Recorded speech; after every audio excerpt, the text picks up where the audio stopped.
Hey everybody, Chuck Barone. Tuesday, February the 21st, 2023.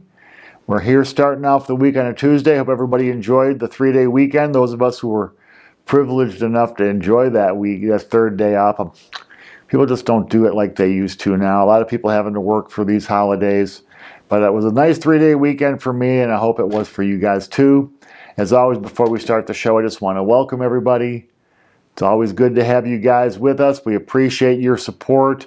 You guys watching these videos, doing the things you do every day, your likes and comments and questions, keeps us putting these videos out every day, guys. We appreciate you. Markets today. Well, not a very good day for the stock market, guys. Market having a big sad. Kind of now it's sinking in, even though it's going to change tomorrow or the next day. That this inflation thing is not going to be like a real quick fix like the market likes. This whole idea of a pivot is getting further and further away as the reality of probable more rate hikes that are already baked into the cake coming. Chances of a rate cut this year just pretty much down to zero now. Stock market hating that today. Dow down 697 points, NASDAQ 294 points, S&P down 81 across the board. Just a bleak day for the markets. That's really sad because overall earnings are holding up pretty good. So, to see this stuff, again, this market is all driven by what's going to happen with rates, what's going to happen with the Fed, what's going to happen, this uncertainty. Here's the deal, guys. This is a super old adage. Everybody that's been around the stock market and Wall Street for any length of time knows it. You don't fight the Fed. The Fed's tightening. The things that tightening causes are going to come to pass, whether you want it to happen or not. Stock market kind of getting the message today. As a result, not a great day. Not a great day in the bond market either, guys. It looks like a big sell-off today. Everything pretty much down today. Yields jumping in the bond market. Again, one of those crazy days where just the bond market's supposed to be real placid, like a calm sea, and this is not calm. 10-year jumping 13 basis points today to 3.95%, was actually higher before settling back down. It looks like the 2-year is going to, or the 10-year is going to test 4%, maybe break through again. It was over before. I never thought it was going to come back down. What was it? Just 2 or 3 weeks ago, it was 3.4%. So the bond market getting as weird and wild on speculation, rumor, interpretations of data, different interpretations, just silliness. Bond market, 10-year, 3.95. The 2-year jumping 10 basis points today, 4.72%. So now you got an 80, now we're up to 80, well, no, we're up down to 77 basis point spread. So the spread actually narrowing on the inversion, but still forecasting not good stuff. I was reading an article today that was suggesting that the yield curve indicator, which before every recession recorded since the 50s, there's been an inversion in the yield curve. Now, that doesn't mean that every time the yield curve inverts, there's a recession. It doesn't work that way. But it does predict recessions because it's been there for every one of them for the past 60 years or so. Well, this inversion signaling a recession. The article today is suggesting that because of the big kablooey in 2008 and 9, the regulations and the reserve requirements banks are required to carry. Banks holding plenty of reserves can weather the, it's when you borrow short and you lend long like banks do, and you get an inverted yield curve, well, that's disaster time, man. Because it's costing you more to borrow short-term money than you can make lending long-term. But banks weathering this storm much better than normal, allegedly, because of these cash reserves. The bond market not really reflecting that, though. The dollar today, up small, back up over a 104, 104.21. It was up 0.25 on the index. Dollar strong. just hanging in there. Not really. This is not much of a move, guys. The dollar's been running that 103, 104 range, and that's kind of where it's been stuck. Still super strong number, though. I remember back before the big kablooey, the dollar was in the 70s. So a number over 100 is good. If you're buying imported items, you're getting a little bit of a break because of that strong dollar. However, the strong dollar not translating well to metals, which ended the day mixed today with gold down $6.50, ending at $1,834 per ounce. Silver up 4 cents per ounce, $21.82 per ounce. So metals are holding their own, guys. I think that, this decline has just been pretty rough, but the run-up was fast. So now the decline typically just as fast, not quite as fast as the run-up was. But metal's still holding strong, and I think as this dollar comes down to earth, and it ultimately will, metals are going to be set to really have a nice run. Oil today down. This market, just another one.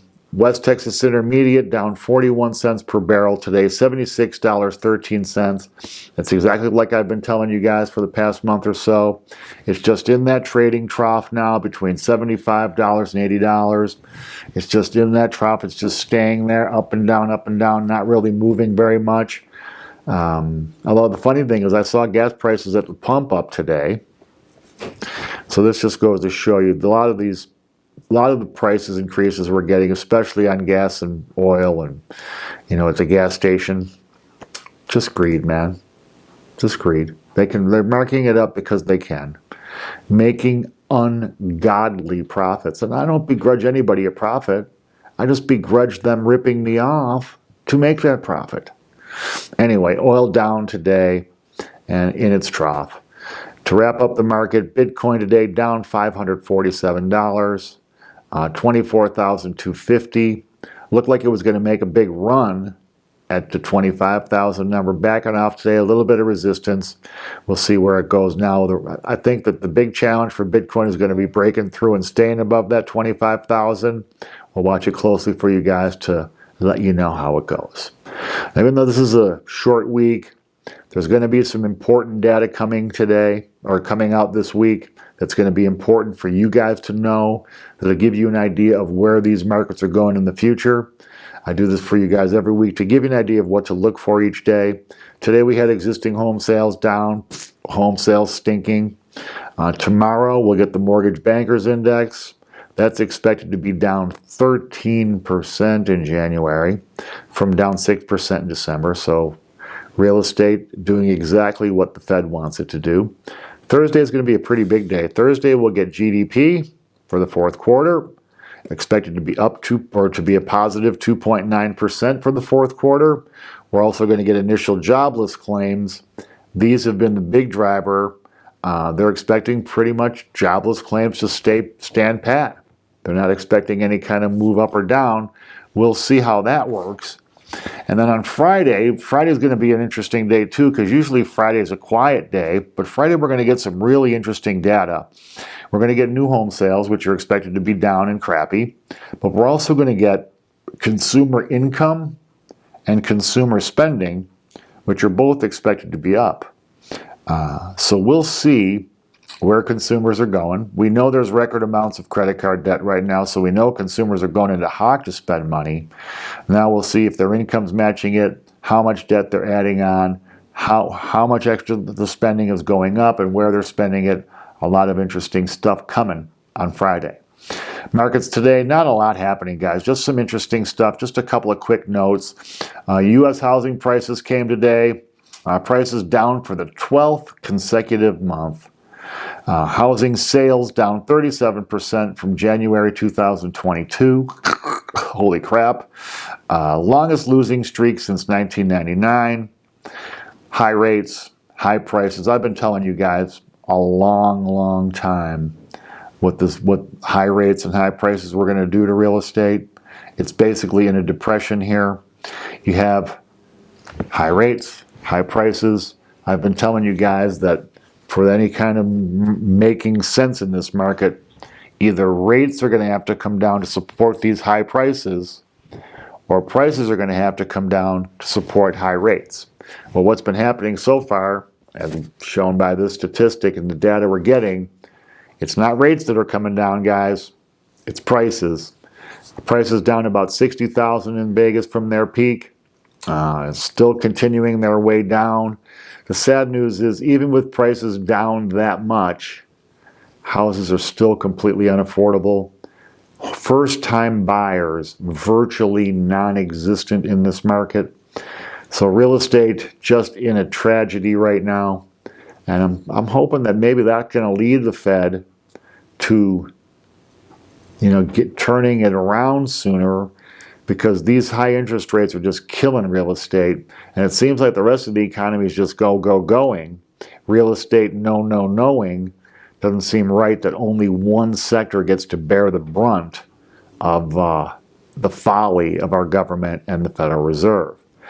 We also got manufacturing index today. The S&P Global Purchasing Manufacturing Index jumped to its highest level in 8 months. It was sitting at 46.8, which shows contraction, jumping to 50.2 on the index. Now that's showing expansion. Manufacturing looking good. It shows growth in manufacturing itself and in manufacturing capital spending. So manufacturers actually spending some money on improving their plants, buying new equipment, stuff like that. Good for the economy. So nice. I mean, what little manufacturing we have here in the U.S., it's good to see that manufacturing growing.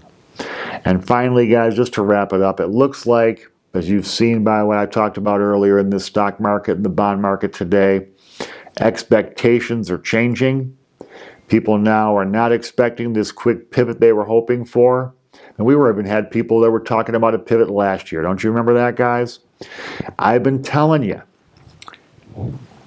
it's impossible for the Fed to turn this inflation picture around as quickly as the market wants it to. In the 70s and 80s, it took a decade to get it under control.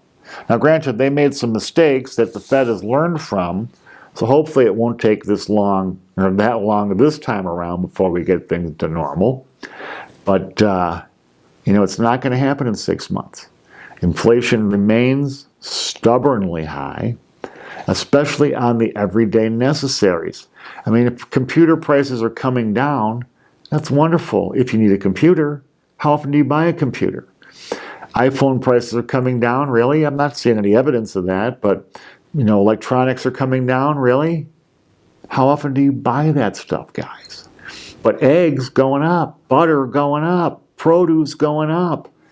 So it's just been a mixed bag of bullshit. But the good news is the market wising up. I think as we create realistic expectations, typically we're going to get better, more consistent results. I hope that's the case here. It's going to be a fascinating week this week for us, guys. We got a lot of stuff to review. These markets are going to move. We'll see what happens. There's always that curveball. Like when we go over this stuff, the stuff we can expect this week, the data we know we're going to hear about. Which one of those data points is going to be the curve? Because it's going to be one of them that comes in higher or lower than it's expected. And that's what makes the market then react like it did today. Almost a panicky feel to it.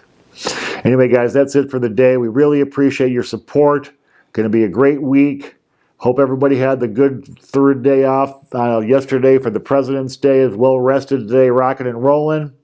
We'll be back tomorrow. We'll be looking for the Mortgage Bankers Index, more real estate stuff. We'll talk a little bit about Vegas real estate as well, what's been happening in the market, what I think is going to happen going forward. Until we talk tomorrow, guys, take care. Thanks.